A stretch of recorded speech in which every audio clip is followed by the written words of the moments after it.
Daf Tzadi Tes Amud Aleph. We'll begin Daf Tzadi Ches Amud Beis, 3 lines from the bottom at the beginning of the Gemara. So the Gemara Tanu Rabbanan Amar Len v'Amru Loi. If the one person said to the rest of the Chabur, he said to them that if I'm late in coming, shech the Korban Pesach for me. So he went out to look for the korban, for the animal. He said, if I'm late in coming, then you shecht for me. Amar Len v'Amru Loi. And then they said to him as well that if he should go find the original Korban Pesach and be a shaliach, they shechted for them. So then in this case, they're both shluchim. What happens? Eichel min harishim.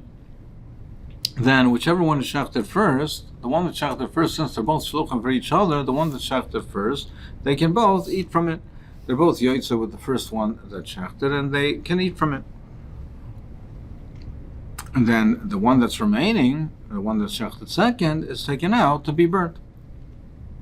Lo yamar lehem v'lo yamar loi. But if neither of them said anything, so nothing was said, so neither of them are shluchim, ein nachroim zalazeh. They're not responsible for each other, and each one eats from his own korban pesach. So mikan amru chachamim. From here, the Chacham said they learned out from here. Yafe shtika l'chachamim. That shtika, being quiet, is yafe l'chachamim, for the wise people, and kal v'chaimer l'tipshim, and kal v'chaimer certainly for the tipish, for the foolish people. Shenemar, the Pasuk in Mishnah says, Avil machrish chacham yechashev. The foolish person, if he's quiet, he'll be considered to be a chacham, he'll consider to be wise. So it's better not to say anything. What's the pshat? Because if they said something, they made each other shluchim. So the first one that's shechted, that one is eaten. The second one has to be taken out to be burnt. If they said nothing, if they didn't say anything at all, so each one shechts their own. So, and they're both eaten, and both korbanos are eaten. So there's no loss. So it's better to keep quiet. By being quiet, there is no loss, and both korbanos are eaten. The slach has the kasha.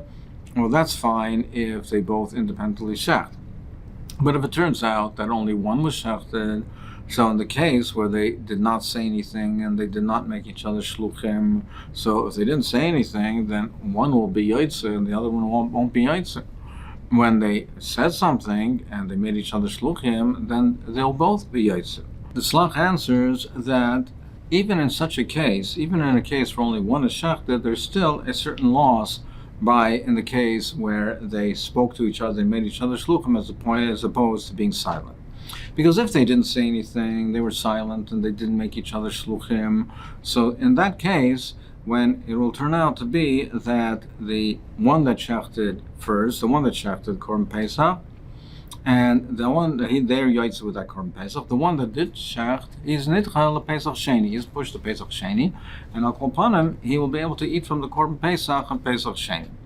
But in the case where they both made each other shluchim, they both said to each other, and in a case where they both made to each other, and we don't know which one was shechted first, in a case where we don't know which one was shechted first, then neither of the korbanos can be eaten, and both of them are burnt because we don't know which one is first. We don't know which one is their Korban Pesach, so they both have to be burnt, and neither of them are nitchel the Pesach Sheni, so they can't even eat from the Pesach Sheni either. So even in such a case where only one was shechted, there's still some advantage in not saying something as opposed to speaking, where by making each other shluchim, it could result in a case where neither of the korbanos are eaten and they don't eat from the Korban Pesach at all. So the Mishnah said that if two people who did not have anybody else in their chabur, there were two individuals, their Korban Pesach got mixed together, got mingled, then they bring somebody from the shuk to join in with them so that the chabura should not be without anybody, that the Korban Pesach should not have nobody in the chabura. Well, let us say that our Mishnah is not like Rabbi Yehuda. The Brisa says, it says if the bias of the household is too small for a lamb. So Pashup Pshat is that there is not enough people in the chabur in the house to eat the seh, then they join. They have other people. They have other people join with him. But we darshan melamed shemismatin v'holchim, that we darshan that they can withdraw. Im yimet habayit miyais miser. If the house, if they will diminish, if they withdraw, meaning as the Chedushim Borim says, it doesn't say the ma'at habayis, if they're too small. If the point would be only that there's not enough people for the korban, it should say ma'at. Yimat is mashma, that is saying that they're withdrawing, it's diminishing, it's being diminished, and now they're withdrawing from the chabura. So it's teaching you that they can withdraw and they can reduce the number of people in the chabura. But Rabbi Yehuda says, but that's so long as you have one of the original people in the chabura are still there. You can't have it withdrawn and diminished to the point where there's nobody from the original chabura. And Rav Yossi says, no, it's not required that one of the original members of the chabura are present.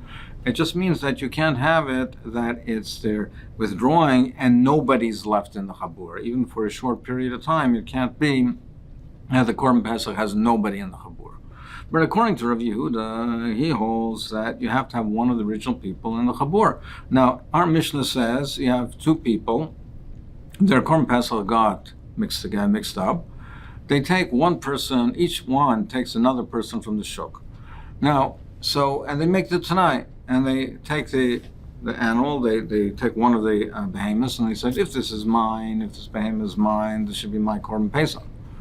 This Korban Pesach should be for me, and you, the other individual, you withdraw from yours. You withdraw from yours, and you join with me. Now he's withdrawing, so Reuven says to Shimon, he takes one animal, he says, if this Korban Pesach is mine, then I'm b'yoytza with it, and you withdraw from yours. And the person from the shuk will be the person that's remaining with the Korban Pesach. But he's not from the original chabura. So let us say that the Mishnah is not like Rav Yehuda, because it could turn out that you have a scenario that nobody from the original chabura is now present, that they wouldn't been withdrawn. So let's say the Mishnah is not like Rav Yehuda, Amar Rav Yechon, he says, Afilu Temi Rav Yehuda. No, you could say the Mishnah is like Rav Yehuda. Kevan Amar Rav Yehuda ain't sheikh to Mr. Pesach HaLayochi, because Rav Yehuda says another halacha as well. He says that you can't have only one individual in the chabura. The chabura, it has to have more than one individual. So since that's the case, and now here, these people, you have two Korban Pesach that belong each one to only one person, it can't remain like that. That situation can't remain. They have to incorporate and bring other people into it. So mikora lamnuya koi. So from to begin with, it's standing to have another person registered with them in the chabura. They have to bring another person together in the chabura. So therefore, this person in the shuk, this person from the shuk that they bring in to the chabura, is not considered to be somebody that was not part of the original chabura, because the original chabura cannot stand. It's not kosher the way it was with only one person. It has to have another person. So the person from the shuk that they ultimately bring into the chabura is considered part of the original chabura, because the chabura has not been formed until he comes in. So therefore, he is considered to be part of the original chabura. So therefore, the Mishnah could be like Rav Yehuda. You can bring a riot from the Mishnah's Meduyak that it is like Rav Yehuda the Tana, because the Mishnah says, it says that similarly in the Mishnah, if you have 5 chaburas with 5 people in each, so therefore they are distributed amongst the different chaburas. So it's dafka. There's 5 chaburas where shel chamish chaburas shel chamisha, that each one has 5 shel chamisha in aval shel chamish v'arba loy. But you can't have 5 chaburas where 4 of the 5 have 5 people and one of them has only 4 people. All of them have to have 5 people. Why is that? Lam mishum delay paish chavim bechabura gabe. Must be because if you have one chabur that only has 4 people, well, that means you'll be distributing them amongst the other 4 chaburas, and therefore there will be nobody left from the original chabura. And if that Korban Pesach is taken from that 5th chabura, and nobody's left in the chabura, then you'll have, it won't be kosher because you need somebody remaining from the original chabura. So Shmamina, that you see that you do need some of the original members, and that the Mishnah is like Rav Yehuda. Hadrolach Mishaya Tome, Hadrolach Mishaya Tome, Hadrolach Mishaya Tome, Slikala Pesach Sheni. Next, Parak Starat, Erev Pesachim.